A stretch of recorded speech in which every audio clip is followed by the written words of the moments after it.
Hey guys, welcome to our channel foodie plate. ఈరోజు నేను చూపించే రెసిపీ ఏంటో తెలుసా? ఎగ్ బుర్జీ. అందులోనూ మసాలా ఎగ్ బుర్జీ అండి. ఎగ్ బుర్జీ అనేది అందరూ చేసుకుంటారు, కామన్ రెసిపీ. ఇది మసాలా ఎగ్ బుర్జీ. ఇలా ఎప్పుడు మీరు ట్రై చేసి ఉండకపోతే కనుక ఈ రెసిపీ చూసి ట్రై చేసి ఎలా ఉందో కింద కామెంట్ సెక్షన్లో చెప్పడం మర్చిపోకండి. ఎగ్ బుర్జీకి దీనికి కొంచెం డిఫరెన్స్ అండి, కొంచెం డిఫరెన్స్. అదేంటో మీరు మొత్తం వీడియో చూస్తే మీకే తెలిసిపోతుంది. ఫస్ట్ అయితే ప్యాన్ పెట్టుకుని దాంట్లో ఆయిల్ వేసుకుని జీలకర్ర, ఆవాలు, ఒక 6-7 వెల్లుల్లి రెబ్బలు వేసుకోండి. అవి కొంచెం ఏగాక దాంట్లో ఉల్లిపాయ పేస్ట్ వేసుకోవాలి. ఈ ఉల్లిపాయ పేస్ట్ ఎలా చేసుకోవాలంటే కొన్ని ఉల్లిపాయ ముక్కలు, ధనియాలు అండ్ జీలకర్ర వేసుకుని మిక్సీ పట్టుకుని ఉంచుకోవాలండి. ఇది మీరు కావాలంటే ఫ్రిడ్జ్లో కూడా పెట్టుకోవచ్చండి. ఒక 3 to 4 days ఇలా రెసిపీ చేసుకోవాలనుకున్నప్పుడు ముందు పెట్టేసుకుని నెక్స్ట్ డే కూడా రెసిపీ చేసుకోవచ్చు. కొమ్మిన అయిపోతుంది. అది కొంచెం వేగాక కొంచెం సాల్ట్ వేసుకోండి తగినంత, అండ్ అలాగే కొంచెం కారం మీ స్పైస్ లెవెల్స్ పెట్టి, అండ్ అలాగే కొంచెం పసుపు కూడా వేసుకుని బాగా కలుపుకొని కొంచెం సేపు వేగనివ్వండి. ఆ పచ్చివాసన, ఉల్లిపాయ పచ్చివాసన పోయేదాకా వేగాలండి. ఒక 2 to 3 minutes పడుతుంది. అది వేగాక కొంచెం పచ్చిమిరపకాయలు వేసుకోవాలి. చీరికల కింద కట్ చేసుకున్న పచ్చిమిరపకాయలు వేసుకుని అది కూడా ఒకసారి కలుపుకోండి. మీరు ఎవరైనా ఇలా మసాలా కోడిగుడ్డు ట్రై చేశారా అండి? మీకు ఆల్రెడీ ఇంట్లో చేసుకుంటున్నారా? చేసుకోకపోతే మాత్రం పక్కా ఇలా ట్రై చేయండి, బాగుంటుంది చాలా.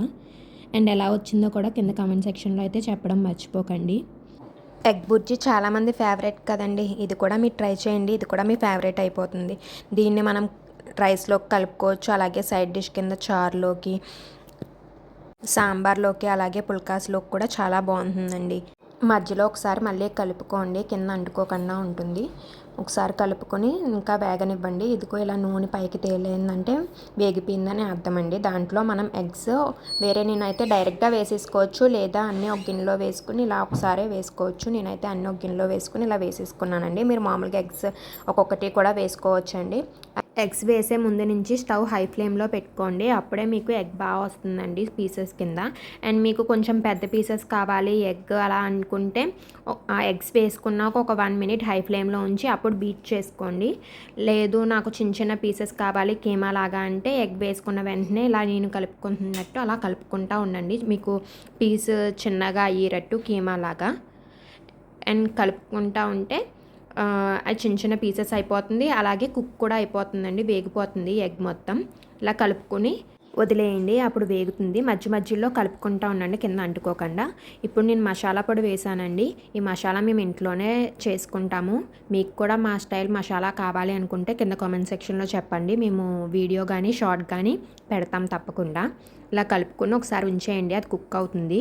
ఈ వీడియో కనుక మీకు నచ్చినట్టయితే లైక్ చేయండి, అలాగే షేర్ చేయండి. ఇంకా మా ఛానల్ సబ్స్క్రైబ్ చేసుకోకపోతే వెళ్ళి వెంటనే సబ్స్క్రైబ్ చేసుకోండి. అలాగే పక్కన ఉన్న బెల్ ఐకాన్ క్లిక్ చేయడం మర్చిపోకండి. ఎందుకంటే బెల్ ఐకాన్ క్లిక్ చేసుకుంటే మీరు ఇలా వీడియో పెట్టగానే మీకు అలా నోటిఫికేషన్ వచ్చేస్తుంది. ఇలా వేగిపోయింది బాగా.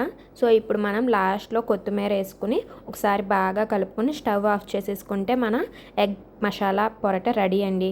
పొరటు అంటే గుర్తొచ్చిందండి, మేమైతే మా సైడ్ కోడిగుడ్డు పొరటు అంటాము. మరి మీ సైడ్ ఏమంటారు అది కూడా నాకు చెప్పండి, నేను తెలుసుకుంటాను. మీ విలేజ్ నేమ్ అండ్ మీరు ఏమంటారో చెప్పండి, అప్పుడు నాకు ఎక్కడ ఎలా అంటారో అర్థమైపోతుంది. చూసారుగా, ఇప్పుడు మనం సర్వ్ చేసుకుని తినేయడమే. చాలా టేస్టీగా ఉంటుందండి.